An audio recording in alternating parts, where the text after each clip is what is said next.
Hi guys, पिछले video में हमने देखा था अलजेब्रा के जो भी बेसिक टॉपिक्स थे बारी बारी से सब के बारे में डेफिनेशन एग्जांपल्स के साथ में अच्छे से समझा हुआ था हम लोगों ने। तो उस वीडियो वो वीडियो काफ़ी लंबा हो गया था और उसमें एक टॉपिक ये रह गया था, mathematical operation with variables. Hindi में इसको बोलते हैं चरों के साथ गणितीय संक्रिया। ये एक चीज़ रह गया था, तो इस वीडियो में हम इसके बारे में विस्तार से बात करने वाले हैं। ठीक है, तो अगर आपको मैथ का बेसिक कॉन्सेप्ट चाहिए तो पिछला वीडियो देख लीजिए, वो अगर देख लेंगे तो ये जो है आगे अच्छे से समझ में आएगा। ठीक है, अगर नहीं देखें तो भी कोई बात नहीं, आराम से समझ में आ जाएगा। थोड़ा थोड़ा हिंट दे देंगे पिछले वीडियो के बारे में। ठीक है, तो हम जानते हैं मैथमेटिकल ऑपरेशन विद वेरिएबल्स होता क्या है। इसका बेसिक मतलब ये है कि हम लोग ये मैथमेटिकल ऑपरेशन जो है ना, ऑपरेशन मैथमेटिकल ऑपरेशन जिसको जोड़ घटाव गुना भाग को बोलते हैं, पिछले वीडियो में मैंने बताया था आप लोगों को, ये हम लोग बचपन से करते आ रहे हैं। मैथमेटिकल ऑपरेशन जो है वो बचपन से करते आ रहे हैं। इसका बेसिक मतलब है जोड़ घटाव गुना भाग, वो तो हम बचपन से करते आ रहे हैं। जैसे किसी भी संख्या में किसी संख्या को जोड़ना, किसी में से किसी को घटाना, किसी में किसी संख्या से गुणा करना, या किसी संख्या में किसी संख्या से भाग देना। तो ये जो प्लस का साइन है, माइनस है, मल्टीप्लाई है, डिवीजन है, ये चारों साइंस जो है ये मैथमेटिकल ऑपरेटर कहलाते हैं। तो यहाँ पे इस सब ऑपरेशंस को हम बचपन से जान रहे हैं, पहले से इसको बचपन से सीखते सीखते आ रहे हैं। लेकिन ये सारा नंबर से, ठीक है, ये अंकगणित का ऑपरेशन है। अभी हमको सीखना है अलजेब्रा का, बीजगणित का ऑपरेशन सीखना है। तो पूरा कंप्लीट बीजगणित जो है ये वेरिएबल्स पे ही टिका हुआ है। वेरिएबल्स जिसको हम लोग क्या बोलते हैं, हिंदी में चर बोलते हैं, जो कि सिंबल्स जो भी हमारे होते हैं x y z a b c, ये सारे वेरिएबल्स होते हैं। तो हमको इन वेरिएबल्स का वो जो एक्स वाई जेड है, जो भी सिंबल्स हैं, उस पर हमारा ये मैथमेटिकल ऑपरेटर किस तरह से काम करता है, कौन कौन सा रूल लागू होता है, कैसे कैसे उसको अप्लाई करते हैं वेरिएबल्स पे मैथमेटिकल ऑपरेशन को, वो चीज़ इस वीडियो में हम लोग देखने वाले हैं। ठीक है, तो सबसे पहले इस वीडियो में हम लोग जानते हैं कुछ चीज़ें हैं वेरिएबल्स के बारे में। जो मैथमेटिकल ऑपरेशन का जो सबसे पहला और एकदम कंप्लीट रूल है वो ये कहता है कि ये जो भी वेरिएबल्स रहेंगे उनमें मैथमेटिकल ऑपरेशन समान पद के साथ में ही होगा। ठीक है, जैसे पिछले वीडियो में आप लोग को टर्म के बारे में बताए थे ना, टर्म जिसको हम लोग पद भी बोलते हैं, तो समान पद वाले के साथ में ही जो वेरिएबल समान पद वाले रहेंगे उन्हीं के साथ मैथमेटिकल ऑपरेशन होगा। ठीक है, समान पद के बारे में दो चीजें आपको बताए थे, एक जो था वो समान पद था और दूसरा जो था वो असमान पद था। इंग्लिश में इसको लाइक टर्म बोलते हैं और इसको अनलाइक टर्म बोलते हैं। ठीक है, तो ये अनलाइक टर्म जो है, असमान पद जो है, इसके बारे में नहीं सोचना है, इसके बारे में ये मैथमेटिकल ऑपरेशन का रूल लागू नहीं होता है। सारा रूल जो है सिर्फ और सिर्फ लाइक टर्म के साथ ही होगा। ठीक है, और बाकी किसी के साथ नहीं हुआ। और लाइक और अनलाइक टर्म के बारे में बताए थे कि दो पद दिया गया हो, जैसे 2x और 3x दो पद है और ये दोनों लाइक है कि नहीं, उसके लिए मैंने आपको बताया था कि दो कंडीशन फुलफिल करने चाहिए। पहला कंडीशन ये था कि दोनों पद में जो भी वेरिएबल्स हैं, चर हैं, वो समान होने चाहिए। ठीक है, और दूसरा कंडीशन ये था कि चरों का जो पावर है वो भी समान होना चाहिए। अगर ये दोनों कंडीशन फुलफिल कर रहा है कोई टर्म तो वो दोनों समान पद हैं। अगर ये इनका चर जो है वो दोनों समान होना चाहिए और पावर समान होना चाहिए, तब ये लाइक टर्म होगा और इसमें मैथमेटिकल ऑपरेशन होगा, अदरवाइज नहीं होगा। कैसे, जैसे अगर 3xy हो और उसमें 2x जोड़ना है, तो यहाँ पे हम सबसे पहले देखेंगे कि समान पद है कि नहीं दोनों। अगर ये दोनों समान पद है तो जुड़ेगा, अगर नहीं है तो नहीं जुटेगा। तो यहाँ पे सबसे पहले देखते हैं चर समान होना चाहिए। तो इसमें xy चर है और इसमें सिर्फ x चर है, तो ये दोनों समान पद नहीं हुआ। ठीक है, ये असमान पद हो गए, तो ये दोनों में मैथमेटिकल ऑपरेशन होगा ही नहीं। इसका आंसर बस इतना ही रह जाएगा। ठीक है, पावर की तरफ नहीं जाएंगे, पहले हमारा चर ही असमान हो गया तो ये असमान पद हो गया और असमान पद के साथ कभी भी मैथमेटिकल ऑपरेशन नहीं होता है। ठीक है, तो आगे बढ़ते हैं। इसमें अगला जो पद आप लोग समझ गए, तो दूसरा एक जो चीज होता है वो है कोफिशिएंट। पिछले वीडियो में भी बहुत अच्छे तरीके से आप लोग को बताए थे कोफिशिएंट।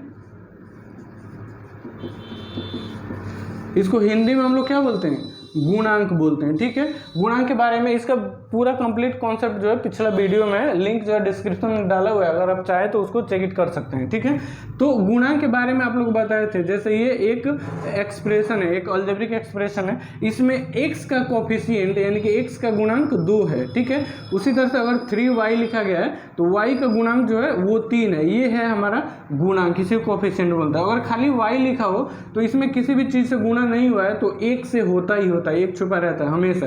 क्यों? क्योंकि 1 में अगर y से गुणा करेंगे तो y ही रहेगा। तो जिस एक्सप्रेशन में या जिस वेरिएबल में अगर कोई भी कोफिशिएंट नहीं हो तो उसमें एक जो है हमेशा छुपा रहता है। जैसे अगर खाली दिया हो x दिया है तो इसमें एक छुपा हुआ है, इसका कोफिशिएंट एक है ही। ठीक है, तो ये बात आपको समझ में आ गई, पद और कोफिशिएंट, ये अगर आपको पता चल गया अच्छे से तब हम लोग आते हैं मैथमेटिकल ऑपरेशन में। ठीक है, तो गणितीय संक्रिया के बारे में आप लोग बता दिए, वेरिएबल्स का एक जाति वाले के साथ में ही होगा। तो किसके साथ और कैसे होगा ये जानने से पहले देखते हैं कि कहाँ कहाँ पे मैथमेटिकल ऑपरेशन का रूल जो है वो लागू नहीं होता है। ठीक है, तो सबसे पहले हम लेते हैं हमारे जो कांस्टेंट है, जो भी नंबर्स है, अंकगणित के जितने भी नंबर है, 0 1 2 3 4 5 डैश डैश -1 -2 -3, उसके बाद हमारा 3/4 0.5, ये जितने भी नंबर्स हैं ये सारे जो है कांस्टेंट है, हमारे अचर हैं, ये इनका मान बदलने वाला नहीं है, और ये सारे के सारे एक जाति के हैं। इन सब का आपस में जोड़ घटाव गुणा भाग होता है, हम बचपन से जानते हैं। लेकिन जो भी वेरिएबल्स हैं हमारे, जो भी वेरिएबल्स हैं यानी कि सिंबल्स हैं, x y z a b c p q r, जो भी सिंबल्स हैं ये इनसे अलग है, ये जाति अलग है, ये जाति अलग है। ठीक है, तो ये दोनों आपस में इनका कभी भी मैथमेटिकल ऑपरेशन के रूल इनमें भी लागू नहीं होता है। मतलब ये हुआ कि अगर 2 + x दिया हो या 3 - y दिया हो या 4 × z दिया हो या 9/a दिया हो, इस तरह का जितने भी क्वेश्चन दिया है तो हमको गणितीय संक्रिया करना है सब में। तो हमको पहले से पता है कि गणितीय संक्रिया करने के लिए दोनों टर्म जो है वो समान होना चाहिए, समान पद होना चाहिए। लेकिन यहाँ पे कांस्टेंट है और ये वेरिएबल है, सब में सेम रूल है, तो यहाँ पे ये इसका जो है ऑपरेशन नहीं हो पाएगा। ठीक है, ये कांस्टेंट इस वेरिएबल में नहीं जुटेगा, इसका आंसर वही रहेगा, 2 + x ही रहेगा। ठीक है, नहीं जुटने वाला है, इसका सेम रहेगा, 3 - y रह जाएगा। ये 4 × z है तो 4z सेम रहेगा, कोई जब इसमें गुणा नहीं हुआ तो 4z लिख देते, बीच में कोई भी सिंबल नहीं है तो गुणा का चिन्ह है। ठीक है, उसी तरह से ये 9/a रहेगा, इसमें भी कोई ऑपरेशन नहीं होगा, उसको ज्यों का त्यों वैसे ही रहने देते हैं। ठीक है, तो पहली बात आप लोगों को समझ में आ गई कि कांस्टेंट जो है वो वेरिएबल्स के साथ ना ही जुटेंगे, ना ही घटेंगे, ना ही गुना होगा और ना ही डिवाइड होगा, वो ऐसे ही रह जाएंगे अपने ओरिजिनल फॉर्म में। ठीक है, अब देखते हैं दूसरा, अनलाइक टर्म में भी आपस में जो है संक्रिया नहीं होता है, ऑपरेशन कोई काम नहीं कर रहा है, जुटे। अनलाइक टर्म मतलब जो समान पद नहीं है, जैसे x में y कभी नहीं जुटेगा। ठीक है, x में से y कभी घटेगा भी नहीं, x में y से गुना भी नहीं होगा और x में y से भाग भी नहीं होगा। कहने का मतलब कि अगर कोई इधर कोई और टर्म है, इधर कोई और टर्म है, ये मतलब ये अलग यानी कि दोनों अनलाइक टर्म है जो कि समान नहीं है, तो उनमें मैथमेटिकल ऑपरेशन नहीं होगा। ठीक है, ये x + y वैसे ही रहेगा, x + y, x - y वैसे ही रहेगा, x - y, x × y वैसे ही रहेगा, x × y, x/y वैसे ही रहेगा, x/y। ठीक है, तो दो जो सिनेरियो ये आया कि कांस्टेंट और वेरिएबल्स आपस में ऑपरेशन नहीं करते हैं, उनमें ऑपरेटर्स काम नहीं करते हैं, और जो है अनलाइक टर्म भी आपस में नहीं जुटेंगे, नहीं घटेंगे। ये चीज आप लोगों को समझ में आ गई है। ठीक है, एक और एग्जांपल इसका लेते हैं, जैसे xy + x है, तो यहाँ पे भी दोनों जो टर्म है वो अनलाइक टर्म है, असमान पद है, तो इसको भी जोड़ने वाले नहीं है हम। या फिर xyz + x², यहाँ पे भी दोनों अनलाइक टर्म है। ठीक है, तो ये भी आपस में जुटने वाले नहीं है, कभी नहीं जुटेंगे। या अगर यहाँ पे घटाव का चिन्ह हो, या यहाँ पे गुना का चिन्ह हो, या यहाँ पे भाग का चिन्ह हो, कुछ भी हो, लेकिन अगर ये अनलाइक टर्म है तो आपस में ऑपरेशन नहीं होगा। ठीक है, ऑपरेशन तभी होगा जब समान पद हो, ठीक है, same variables with same power हो, तभी उनमें मैथमेटिकल ऑपरेशन काम करता है, ठीक है। तो क्या कहाँ कहाँ पे मैथमेटिकल ऑपरेशन काम नहीं करेगा, ये चीज़ आप लोग जान चुके हैं। अब देखते हैं कि कहाँ पे मैथमेटिकल ऑपरेशन काम करेगा और कैसे काम करता है, ठीक है। तो वीडियो स्किप मत कीजिए, ध्यान से देखिए, आराम से समझ में आ जाने वाला है आप लोगों को, ज़्यादा मुश्किल है नहीं, ठीक है। और ये चीज़ जो है अगर समझ में आ गया, बहुत सारे बच्चे बहुत आगे तक चले जाते हैं पढ़ के, मैट्रिक इंटर कहाँ तक पढ़ लेते हैं और ये इसका कॉन्सेप्ट क्लियर नहीं होता है। एक्स को एक्स में जोड़ेंगे, कभी कभी क्या होता है एक्स प्लस एक्स और एक्स गुना एक्स, इसमें बच्चे कंफ्यूज हो जाता है, इसका 2x बोले कि इसका 2x बोले, ठीक है। तो इसका कॉन्सेप्ट अच्छे से अगर क्लियर हो जाएगा तो आपको अलजेब्रा पढ़ने में बहुत ही ज़्यादा मज़ा आने वाला है। अगर इसमें आप लोग फंसते हैं तो अलजेब्रा के क्वेश्चन सॉल्व करना आपके लिए समझिए बहुत ही ज़्यादा मुश्किल है, ठीक है। तो ध्यान से देखिए, हमारा जो है पहले ही आप लोग को बता चुके हैं, लाइक टर्म में ऑपरेशन होगा, अनलाइक में नहीं होगा, यानी कि समान पद में गणितीय संक्रिया काम करता है और असमान में काम नहीं करता है। काम नहीं करता है वो बता चुके हैं। अब काम करने वाले के बारे में देखिए, जो समान पद होते हैं, जैसे x प्लस एक्स, ये दोनों समान पद है, लाइक टर्म है, तो इसमें जोड़ का संक्रिया होगा। x माइनस एक्स, ये दोनों भी समान पद है, इसमें भी घटाव का संक्रिया हो जाएगा। x गुना एक्स, दोनों समान पद है, गुना हो जाएगा। x डिवाइडेड बाई एक्स, ये भी इसमें काम हो जाएगा। तो ये 4 सिनेरियो है हमारे पास, चारों मैथमेटिकल ऑपरेटर के साथ। पहला ऑपरेटर एडिशन है, दूसरा सब्ट्रैक्शन, तीसरा मल्टीप्लिकेशन और चौथा जो है डिवीजन है।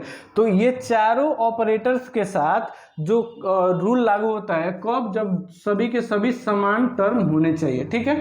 तो सबसे पहले वाली की बात करते हैं, पहले जोड़ का काम करते हैं कि जोड़ का नियम कैसे लागू होता है वेरिएबल्स पे, ठीक है। उसके बाद घटाव गुना भाग तीनों के बारे में बारी बारी से जान लेंगे, ठीक है। तो पहले देखते हैं एक्स प्लस एक्स, ठीक है। तो यहाँ पे 2 वेरिएबल्स हमारे पास है और दोनों समान है, ठीक है। तो इसको जोड़ने के लिए हम क्या करते हैं कि दोनों वेरिएबल्स के बदले में एक वेरिएबल लिख देंगे, कोई भी, x है तो x लिख देंगे, y है तो y लिख देंगे, ठीक है। और उसके बाद दूसरा स्टेप ये है कि इनके कोफिशिएंट को आपस में जोड़ देते हैं, ठीक है। कैसे, यहाँ पे x प्लस एक्स है, इसका कोफिशिएंट कुछ भी नहीं है तो एक छुपा हुआ है, आप लोग को बताए थे। तो उसी तरह से इसका भी कोफिशिएंट कुछ नहीं है तो एक छुपा हुआ है। तो जोड़ का नियम 2 ही है हमारे पास। पहले क्या करेंगे, जो जितने भी वेरिएबल्स लाइक रहेंगे, समान रहेंगे, उन सब के बदले में एक वेरिएबल लिखेंगे और उनके कोफिशिएंट को आपस में जोड़ देंगे। तो इसका कोफिशिएंट 1, इसका 1, यानी कि 2 हो गया, यानी कि x plus x is equal to 2x, ठीक है। सेम इसी तरह से अगर दिया हो 2x प्लस 3x करना है तो दोनों लाइक टर्म है, तो दोनों वेरिएबल्स के बदले में एक वेरिएबल लिख देंगे जो कि x है हमारा, ठीक है, और उनके कोफिशिएंट को आपस में जोड़ देते हैं, ठीक है। ये कोफिशिएंट, इस x का कोफिशिएंट 3 है और इस x का कोफिशिएंट जो है वो 2 है, तो 3 और 2 कितना हो गया, 5। आंसर आ गया 5x, ठीक है। अब थोड़ा सा अंकगणित में आके देखते हैं कि हमारा जो ये जोड़ है वो सही है कि नहीं है, ठीक है। तो अगर x का हम वैल्यू कुछ भी ले सकते हैं, हम स्वतंत्र है, ये वेरिएबल इसीलिए बोलते हैं कि इसका वैल्यू कुछ भी हो सकता है, ठीक है।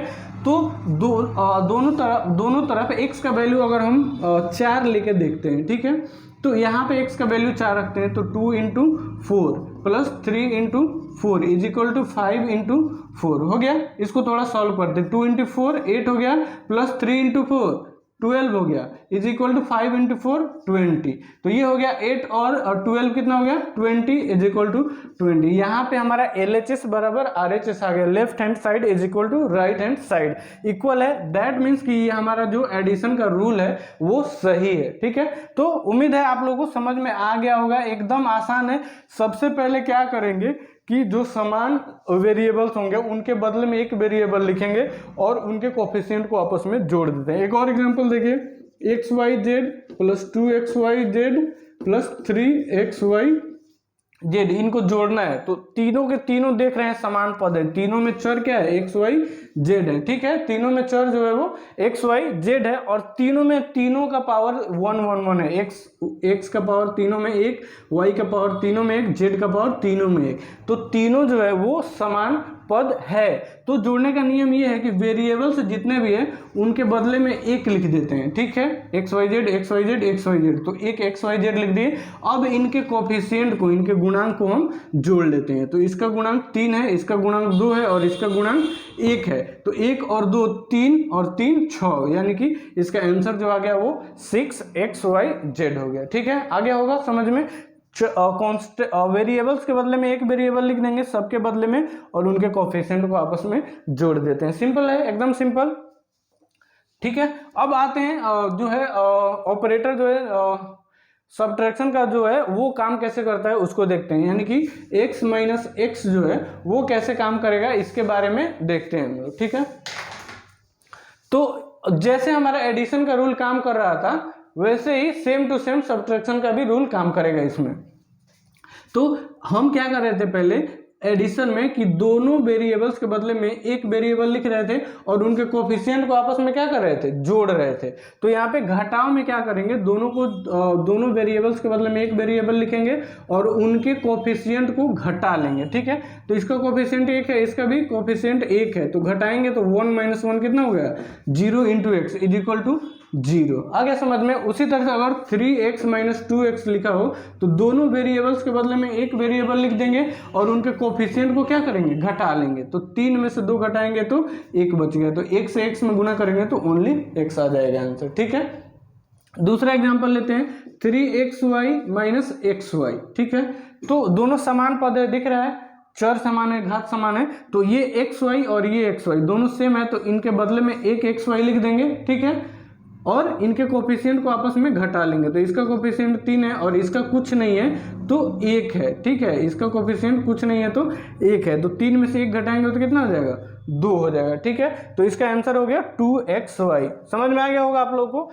यानी कि जितने भी वेरिएबल्स रहेंगे उनके बदले में एक वेरिएबल लिख देंगे और उनके कोफिशिएंट को आपस में क्या करेंगे, जोड़ होगा तो जोड़ लेंगे, घटाव होगा तो घटा लेंगे। ठीक है, आ गया होगा समझ में। एक दो और एग्जांपल लिख लो, 3x minus 2x minus x। ठीक है, इसको सॉल्व करना है, सिंपल सा बात है। यहाँ पे तीनों का जो है वेरिएबल सेम है, तो इनके बदले में हम एक वेरिएबल लिख सकते हैं ना, वो होगा x। ठीक है, तो इन सब के बदले में x लिख दिए, एक वेरिएबल। अब क्या है, ये 3x प्लस में है, ये 2x और एक x, ये माइनस में है दोनों, तो ये दोनों आपस में जुड़ जाता है। अंकगणित में आप लोग बोर्ड मास पढ़े होंगे। ठीक है, तो 2x और ये एक x, 3x माइनस में हो गया और 3x प्लस में हो गया, तो x के बदले में x लिख दिए और 3 में से 3 घट गया तो कितना हो गया, 0 into x is equal to 0। समझ में आ गया होगा सब्ट्रैक्शन का रूल, उम्मीद है समझ में आ गया होगा। नहीं आया होगा तो वापस वीडियो फिर से देख सकते हैं आप लोग, समझ में आ जाएगा, कोई दिक्कत वाली बात नहीं है। अब आते हैं गुणा में। गुणा जो है x इंटू एक्स है। ठीक है, इसका भी नियम जो है वो थोड़ा सा अलग है। गुणा आप लोगों को पहले भी बता चुके हैं, जोड़ हो, घटा हो, गुना हो, भाग हो, कुछ भी हो, सेम टर्म में ही गुणा होगा। ठीक है, x गुने y है तो इसका आंसर बस xy ही होगा, गुणा होगा ही नहीं। तो यहाँ पे दोनों जो है सेम टर्म है, तो इसका गुणा क्या करते हैं, इसमें दोनों वेरिएबल्स के बदले में एक वेरिएबल लिख देते हैं। ठीक है, और इसका जो पावर है, इसका जो घात है, उसको आपस में जोड़ते हैं। जोड़ और घटाव में क्या करते थे कि हम कोफिशिएंट को जोड़ते और घटाते थे, लेकिन मल्टीप्लिकेशन और डिवीजन में क्या करते हैं कि पावर को जोड़ते और घटाते हैं। गुना रहेगा तो पावर को जोड़ेंगे और भाग रहेगा तो पावर को घटा लेंगे। समझ में आ गया होगा। तो यहाँ पे जब पावर कुछ भी नहीं है तो 1 है, इसका भी पावर कुछ भी नहीं है तो 1 है, तो दोनों वेरिएबल्स के बदले में एक वेरिएबल लिख दिए और दोनों के पावर को जोड़ लेंगे, तो हो जाएगा 1 plus 1 is equal to x to the power 2। आ गया होगा समझ में आप लोगों को। एक और एग्जांपल लेते हैं, x टू द पावर 2 यानी कि x square into x to the power 4, इसको हमको जोड़ना है, सॉरी गुना करना है। तो क्या करेंगे, दोनों समान पद है तो इन दोनों के बदले में एक x लिख देंगे। ठीक है, और उनके पावर को आपस में जोड़ लेंगे, एक्स स्क्वायर यानी कि 2 प्लस एक्स का power 4, that means x to the power 6। ये हमारा हो गया आंसर। समझ में आ गया होगा आप लोगों को। ठीक है, दूसरा तरीका ये है इसको ही बनाने का। देखिए एक्स स्क्वायर का मतलब होता है एक्स गुणे एक्स होता है, और गुना का चिन्ह है तो गुना दे दिए, और x टू द पावर 4 का मतलब हुआ x गुना x गुना x गुना x, x को 4 बार गुना करना खुद से। ठीक है, अब देखते हैं इसको गुणा करते हैं। तो गुणा का रूल आप लोगों को बता दिए कि गुणा का रूल सबके बदले में एक वेरिएबल आ जाता है और सबका पावर आपस में जुट जाता है, तो इन सब के बदले में एक x लिख देंगे और सबका पावर एक एक एक है, तो सबको जोड़ लेंगे तो पावर एक पावर एक पावर एक पावर एक पावर एक पावर एक, यानी कि 1 2 3 4 5 6, तो x टू द पावर 6। ऐसे भी गुणा करेंगे तो भी कोई दिक्कत नहीं है, ठीक है। गुणा का नियम आपको समझ में आ गया होगा। एक दो और एग्जाम्पल देखते हैं और कॉन्सेप्ट क्लियर होगा आपका। जैसे अगर दिया हो एक्स वाई जेड गुणे एक्स वाई, ठीक है, इसमें गुणा करना है। तो अगर आप लोगों को लग रहा है कि दोनों समान पद नहीं है, तो ऐसा नहीं है, ठीक है। इसमें जो समान, जैसे एक्स एक्स समान पद है, वाई वाई समान पद है ना, तो x का x से गुणा हो जाएगा, y का y से गुणा हो जाएगा, कोई दिक्कत वाली बात नहीं है, ठीक है। तो इसको हम x y z जो लिखा है सब में बीच में गुणा का चिन्ह है, तो इसको लिख सकते हैं x गुना y गुना z, ठीक है। और गुना है तो यहाँ पे गुना दे दिए, और ये जो है x गुना y, ठीक है। अब आप लोगों को बताएं समान पद वाले आपस में गुणा हो जाते हैं, ठीक है। तो यहाँ पे x जो है और x जो है ये दोनों समान पद हैं, तो दोनों के बदले में एक x लिख देंगे और इसका भी पावर एक, इसका भी पावर एक, जुट के हो जाएगा x का पावर 2। गुणा का चिन्ह है तो गुणा का चिन्ह दे दिए। अब y का पावर एक और y का पावर एक, ये दोनों समान पद हैं, तो इन दोनों के बदले में y लिख दिए, और पावर एक पावर 2 हो जाएगा, और z अकेला है तो उसको वैसे ही रहने देंगे। इसका आंसर हो गया हमारा x square y square z, ये हो गया हमारा इसका आंसर। समझ में आ गया होगा कैसे गुणा हो रहा है। एक और एग्जांपल लेते हैं, इससे आपको और ज्यादा क्लियर हो जाएगा। X square y z square into x y z का होल क्यूब, इसको गुणा करके देखते हैं, ठीक है। सिंपल सी बात है, एकदम सिंपल सी बात है, समान पद वाले को आपस में गुणा कर देंगे। ये x जो है x के साथ गुणा हो जाएगा, तो x 2x है तो इसके बदले में सिंगल x लिख देंगे और दोनों के पावर को जोड़ देंगे, तो पावर 2 और पावर 1 पावर 3 हो गया, ठीक है। उसके बाद ये y के साथ जुड़ जाएगा, गुना हो जाएगा, तो y और y के बदले में y लिख दिए, और पावर 1 है तो पावर 2 हो जाएगा, ठीक है। z और z आपस में गुणा हो जाएगा, तो z और z के बदले में z लिख दिए, और पावर 2 और पावर 3 पावर 5 हो गया। समझ में आ गया होगा। इस तरह से जो है ये काम करता है हमारा गुणा का नियम, ठीक है। और सेम इसी के जैसा भाग का भी है। तो गुणा में हम क्या कर रहे थे, पावर को जोड़ रहे थे, लेकिन भाग में क्या करेंगे, पावर को घटाएंगे। दैट मीन्स कैसे करेंगे, x डिवाइडेड बाई x के बारे में देखते हैं, ठीक है। गुणा में हमने क्या किया था, दोनों के बदले में एक सिंगल वेरिएबल लिखा था और दोनों के पावर को जोड़ा था, लेकिन भाग है तो दोनों को पावर को घटाएंगे, मतलब 1 - 1 is equal to x to the power 0, 1 - 1 0। किसी भी संख्या का पावर 0 का वैल्यू 1 होता है, सॉरी, किसी भी संख्या का पावर 0 का मतलब 1 होता है, ठीक है। एक और देखते हैं, अगर x to the power 4 divided by x square, ऐसे कोई क्वेश्चन दिया है, ठीक है। तो इसको क्या करेंगे, दोनों वेरिएबल्स के बदले में एक वेरिएबल लिखेंगे और पावर को घटाएंगे, 4 - 2 that means x to the power 4 - 2 that means x square. समझ में आ गया होगा, ये समझ में आ रहा है ना, एकदम आसान है एकदम, ठीक है। एक दो और एग्जांपल लेते हैं, इसको दूसरे तरीके से भी बना सकते हैं, ठीक है। कैसे बनाएंगे वो देखते हैं। x टू द पावर 4 है और भाग है, भाग का मतलब बट्टा भी हो जाता है, ठीक है। और एक्स स्क्वायर है तो एक्स स्क्वायर लिख देंगे, ठीक है। अब इसको क्या कर सकते हैं, x टू द पावर 4 का मतलब x into x into x into x, 4 बार x को गुणा कर दिए, अपॉन x को 2 बार गुणा करना है, x इंटू एक्स, ठीक है। अब इसको कैंसिल करेंगे, x एक बार में कैंसिल होगा, ये भी कैंसिल हो जाएगा, बच कितना गया, x इंटू एक्स, यानी कि एक्स स्क्वायर अपॉन 1 का कोई वैल्यू नहीं होता है, एक्स स्क्वायर हमारा आंसर यहाँ भी आया, एक्स स्क्वायर आंसर यहाँ भी आ गया। आ रहा होगा समझ में आप लोगों को। तो ये जो है डिवीजन का रूल है, समझ में आ रहा है ना। अगर आपको एक और एग्जांपल देखते हैं, जैसे x square y z divided by x y, इसको भाग करना है, ठीक है। तो सिंपल सा बात है, x के पावर में से x को घटा लेंगे, y के पावर में से y को घटा लेंगे, ठीक है। तो x का पावर 2 है और यहाँ पे x का पावर 1 है, तो एक x का पावर 2 - 1 कितना हो जाएगा, 1 हो जाएगा, और एक पावर को नहीं लिखते हैं, ठीक है। y का पावर 1 है, y का पावर 1 है, ठीक है। तो y के बदले में y लिख देंगे, और 1 - 1 कितना हो जाएगा, 0 हो जाएगा, ठीक है। और ये हो जाएगा, z तो है ही नहीं कोई, तो z को वैसे ही रहने देंगे। अब देखते हैं, x का पावर 1 y का पावर 0 का मतलब 1 होता है, और z है तो z, इसका मतलब x गुने 1 गुने z, 1 से गुना करेंगे कोई फर्क नहीं पड़ने वाला है, x z आंसर हो जाएगा, ठीक है।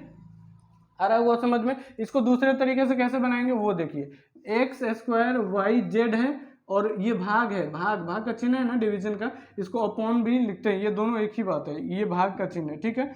अपॉन एक्स वाई है, ठीक है। तो y से y कैंसिल हो जाएगा, तो यहाँ पे x 2 है और x 1 है, तो एक x से एक x कैंसिल हो जाएगा, बच गया x z, ठीक है, ये जो है हमारा आंसर आ गया। ठीक है, भाग का रूल समझ में आ गया होगा आप लोगों को। तो इस तरह से इस वीडियो में हमने जो है सीखा है मैथमेटिकल ऑपरेशन विद वेरिएबल्स, यानी चर अचर का जोड़ घटाव गुना भाग कैसे करते हैं, यह किस तरह से काम करता है। ठीक है, और यहाँ पे ये वीडियो खत्म हो रहा है। अगले वीडियो में हम लोग जानने वाले हैं कि बहुपद आप लोगों को बताएं, उसका डेफिनेशन, उसका एग्जांपल दिए।